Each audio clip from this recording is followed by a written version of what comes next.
What's up, YouTube? It's Nice Cover Bro back again with another haul video. It has been quite a while since my last video, and I have so much stuff here that I have gotten through different means, Instagram, eBay, just discount comic book service, all different ways.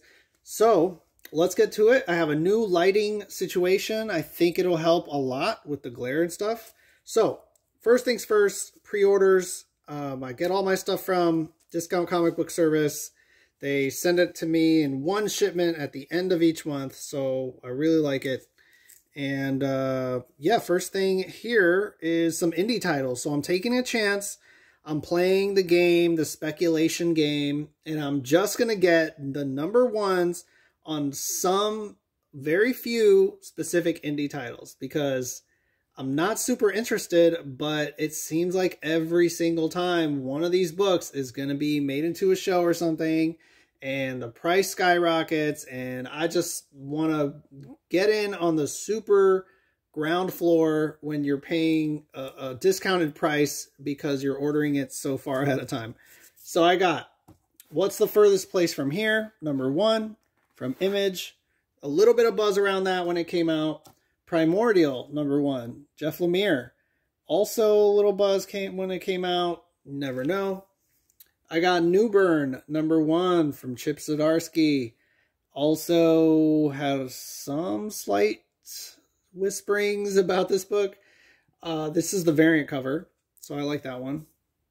Joy Operations by Brian Michael Bendis.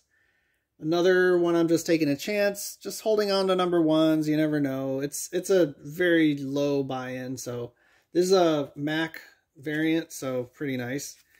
Marjorie Finnegan, Temporal Criminal. This one was free. It was included in one of my shipments. I think it was around Free Comic Book Day. It was just included for free. Sure, why not? Another indie #1. It's kind of, I opened it, I looked through it, it was kind of crazy, so who knows. Moving on, let's do some Adam Hughes. So, Adam Hughes, of course, here we got Black Widow 11. He's been doing all the Black Widow covers. I am not getting every single one. Some are just not interesting to me, they're boring, and others, he did get really creative on the covers. So I like to get those that are interesting, cool perspectives and whatnot. So this one I liked, got #11. Also got Adam Hughes on this cover of Deathstroke Inc., #1. Some classic, it reminded me of some older Adam Hughes stuff, so I like that one. I just grabbed it. This one, Vampyverse, #1, Adam Hughes. This one definitely looks like older Adam Hughes doing Vampirella. If you've seen some of those older Vampirella covers that he did, they were pretty cool. They were really early looking. Like, you can tell his style changed a little. Also, Inferno #1. This is an Art Germ cover. It's oh, yeah, I guess I have a little dust there. It's Mystique. Pretty cool Mystique cover, in my opinion. So I had to get it. It was Art Germ. Moving on.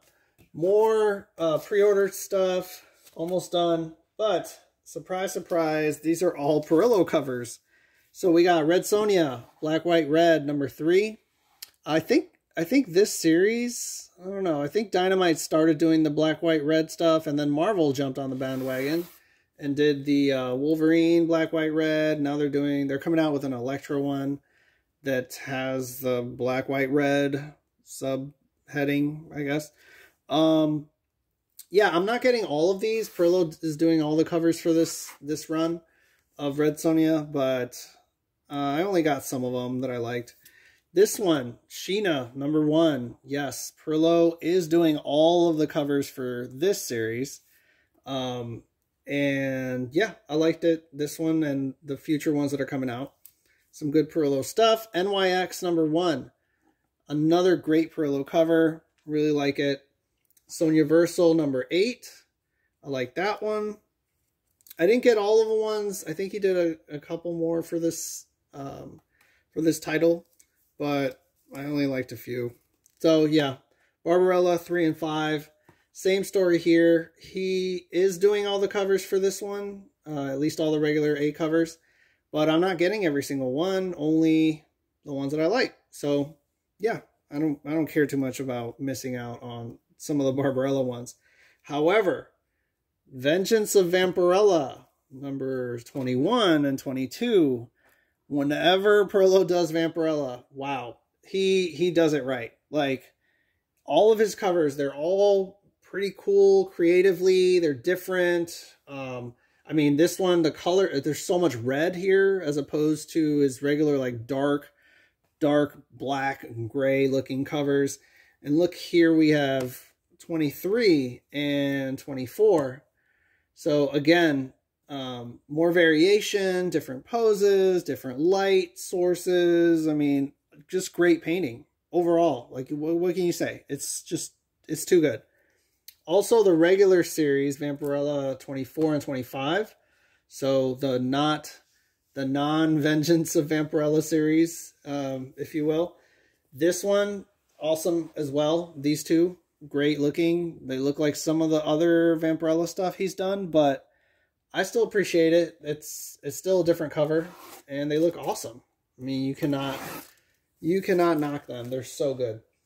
Moving on, let's do some interesting stuff, some cool things. So, Kickstarter had Hellbringers, The Ties That Bind Us. I saw this Kickstarter, and they actually got Parrillo to do a cover for them. I don't know how, whatever. This small indie title, I doubt they have more than a 2 or 3 person operation for this book, and they got Parrillo. So this, I was waiting. This took a while to be printed. They closed the Kickstarter out, and it took a while for it to get delivered to everyone who was a part of it. And I think this must have been, so the tier for the Parrillo cover of the book, there were a bunch of covers, and this tier, I'm pretty sure, had less than 100 people that ordered this. And to me, that indicates this is going to be very, very low printed. If someone's putting out their own independent book, they're self-publishing it, and they're asking for help, for funds, you know, on Kickstarter to help do it, and they had a ton of different covers, I don't think they're going to print a ton extra over what was ordered through the Kickstarter tiers, right? What people bought into. So to me, this is not going to be super high printed. There was also a virgin cover for this, but which is even less, I'm sure, less printed, even less of those. But I didn't want to get the virgin one. I thought there wasn't much of a difference. So yeah, I like this one. This one looks good. So moving on. Okay, so Natalie Sanders time. So KRS got had this exclusive by Natalie Sanders. So this is the big Wonder Woman 80th anniversary 100-page spectacular. This one was pretty good. I liked it. More importantly, however, was the Harley Quinn Eat Bang Kill Tour #1 and the same book, Eat Bang Kill Tour #1, but this is the NYCC exclusive. So the exclusive for this year, as well as, well, I didn't think I would ever get that one because it was from New York Comic Con, and I, of course, didn't go to New York Comic Con, so how was I going to get it? I knew it was probably going to sell out because everybody wanted that book. So, well, I think everyone wants it, of course, because the cover is great, and it's Natalie Sanders, but I am biased because I collect Natalie Sanders covers. Anyway, the way I got this was through Instagram. I got lucky in a raffle win that included it was just for New York City Comic Con exclusive. So I got lucky, got a spot in one of the winning spots. I guess it was multiple winners. And I said, I just want this one. That was the one I wanted. My first pick. Great cover. You can tell this is a great side-by-side. It's the same image. It's the same exact thing except for the object she's holding in her hand. But that's okay with me. Looks great. Awesome job, Natalie Sanders. Props to you. Moving on. Oh, yes. Back to, let's see. back to Kickstarter. I don't think I showed this off yet. So another Kickstarter, Aspen Comics. Of course, my background here, Fathom, or Aspen Matthews, rather, if we're being specific. Aspen Comics had a Kickstarter for a book called Fathom the Core, which is another, like, I think is a one-shot that they're bringing that relates to the Fathom story. So they opened up a Kickstarter, and it's over now, but I actually just pledged for the trading cards on the Kickstarter because there were some limited cards in it. I thought they were cool looking. With that, the stretch goals included, they sent this book, which is just another copy of Fathom #1, but it's different because it says here, limited edition Kickstarter variant. And this image, so this by Michael Turner, of course, these lines, it was already brought out on, I believe, a Fathom #1 cover, but they changed the colors up. So just because they changed the colors now, it's a fresh new cover, right? So anyway, just happy to have it. It's not bad. They also included this ash can limited to 1,500. There's also a print behind here, but it's no big deal. But I like the ash can. I thought it was cool. I'm just big on, you know, limited books. I'd like to know how many were printed. So let me hurry up here. I'm talking a lot. This was another raffle win from the same raffle where I got the New York City Comic-Con Harley Quinn, Natalie Sanders one. So this was, I had a second choice because I won 2 of the winning spots. I chose this one. I thought it was nice. There wasn't anything else that really caught my eye. And so this is the first sneaker variant by Mayhew. I thought it was cool. It was one of the better looking ones, I think. So got that. Another raffle win. Really lucky on this. This book is heating up now. It is first appearance of Mockingbird, Marvel Team Up number 95. Really happy I got that in a raffle win. This was way before the speculation came out, and now this is on the hot list or whatever. It's a pretty nice copy. I might get it pressed and graded. I don't know yet, but awesome to have. This is a very lucky raffle win. Silver Age X-Men, X-Men 64, first appearance of Sunfire.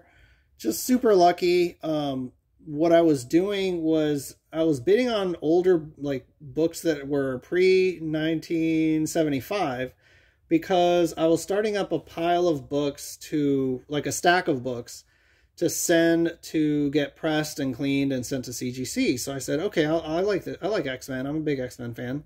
So I got lucky in this raffle, and this gets added to the pile of Silver Age stuff to send. So nice book there. This one, very interesting. This was purchased with store credit. So, of course, this is the second appearance of Punisher, The Amazing Spider-Man 135. But, yeah, I've never owned, you know, this book or the first appearance of Punisher is kind of out of my price range. So, happy with this. It's a pretty good looking copy. I think definitely going to get it pressed and cleaned and graded. So happy about that. I traded a bunch of like slabs that were nothing to write home about. Just like, why would you ever slab this kind of slabs?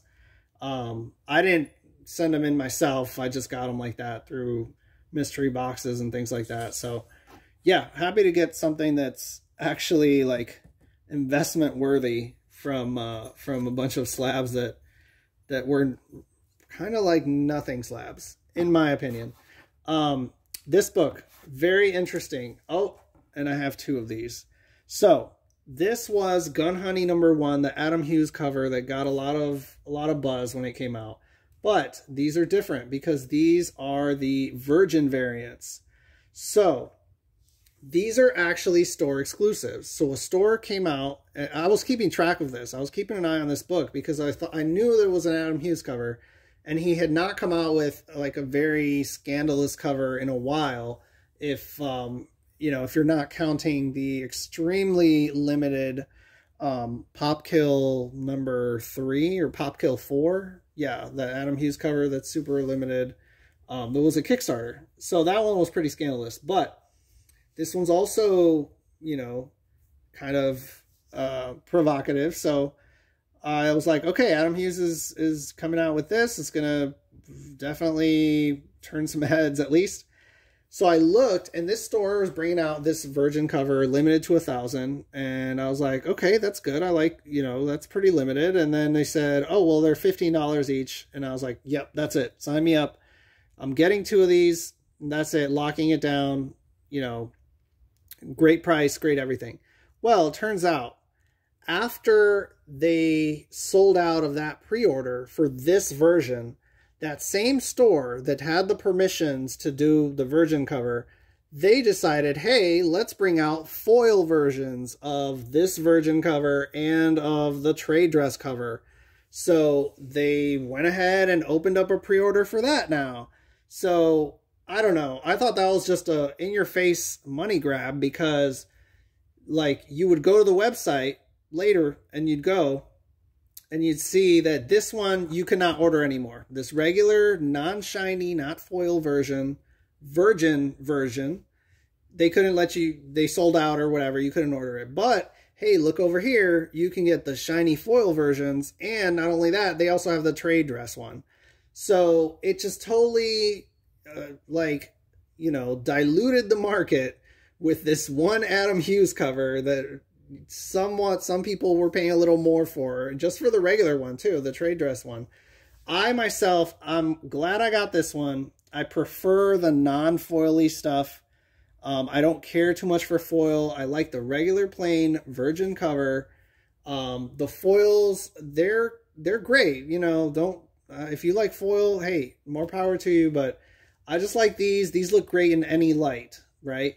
But the foil version, you just you got to tilt them around and move them around and make sure, oh, I can see it now. Like, you know, you got to move them around, and I just don't like the way it looks. Happy with these. Okay, let's do the last stuff. Last, what, 6 books, 7 books? Okay, let's jump to some high-end retailer incentive 1 in 50 Parrillo virgin covers. Here we go. So this is one of the Vampirella titles, either Vengeance of or regular Vampirella. There's another one. Yeah, these are those limited 1 in 50, and I know these have got to be really low printed, because they are 1 in 50, and no store is really gonna order like, hey, they're gonna say we need 50 Vampirella covers stat.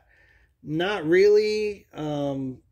Even if you, it's just, there's not that much interest. It's only certain collectors that want to get in on the 1 in 50.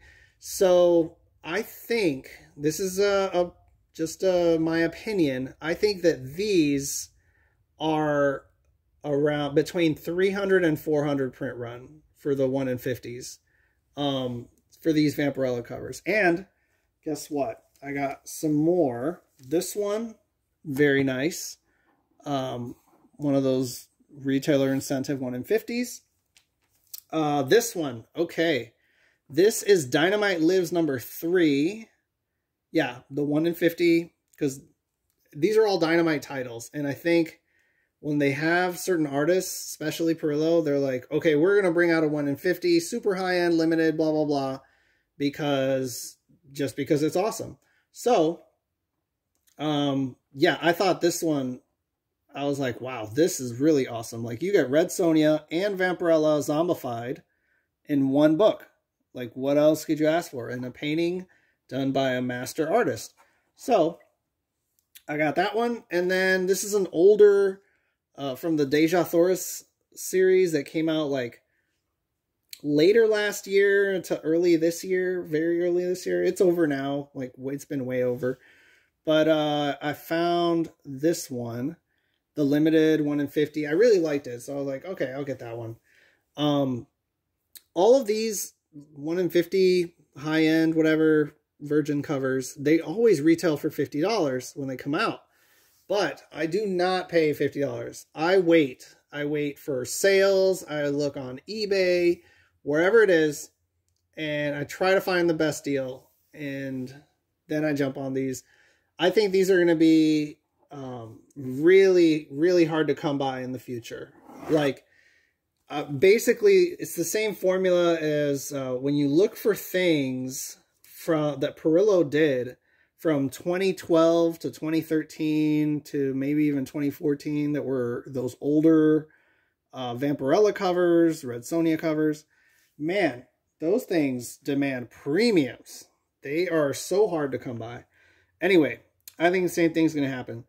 Speaking of, so last two books, speaking of the 1 in 50 limited covers. So I had this book raw, and I said, you know what, I'm going to get it graded, because if I send in, I'm going to purchase the same book that I already own.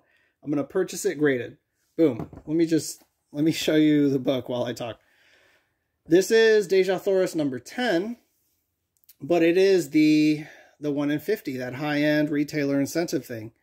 And I said, I'm just going to get it in 9.8, because if I send mine in, I would be so disappointed if it got 9.6 or less or whatever. Yeah, so I invested in the 9.8. When I looked this up on the CGC census, there's only 4 copies of this book. And they're all 9.8s, but there's only 4. So that should give you an idea of the print run on these, or at least how many people are really sending this in. It's just so specific, kind of niche, that, you know, they're going to be really rare. So I have one of the 4, and I'm happy about that. And then I also have a raw copy that's not 9.8. I know that for sure. That's probably why I went ahead and bought this one. But yeah, we'll see what happens. This is just a great, I thought this is the best cover that he brought out this year. So for 2021, I'm saying it, in my opinion, this was the best one that Parrillo did from the new books that came out this year. So, boom. Yeah, loved it. I had to get it. So, 9.8. Last book of the video. Super lucky, ending with a bang. This was a raffle win from Instagram. So this is Uncanny X-Men 266. 9.4, however, newsstand 9.4. What can you say? Like, there is a newsstand premium out there for books, especially dependent on the year. But it's a thing. So there's a newsstand premium. I don't mind that it's 9.4. I've never owned this book, so great book, great investment book as well. We know Gambit will eventually show up in Marvel MCU. And, yeah, just an awesome book. I mean, who doesn't love First Appearance of Gambit? So that's all I got. Thank you guys, and happy holidays, Merry Christmas, Happy Hanukkah, whatever you choose to celebrate. Have a good one. Take it easy.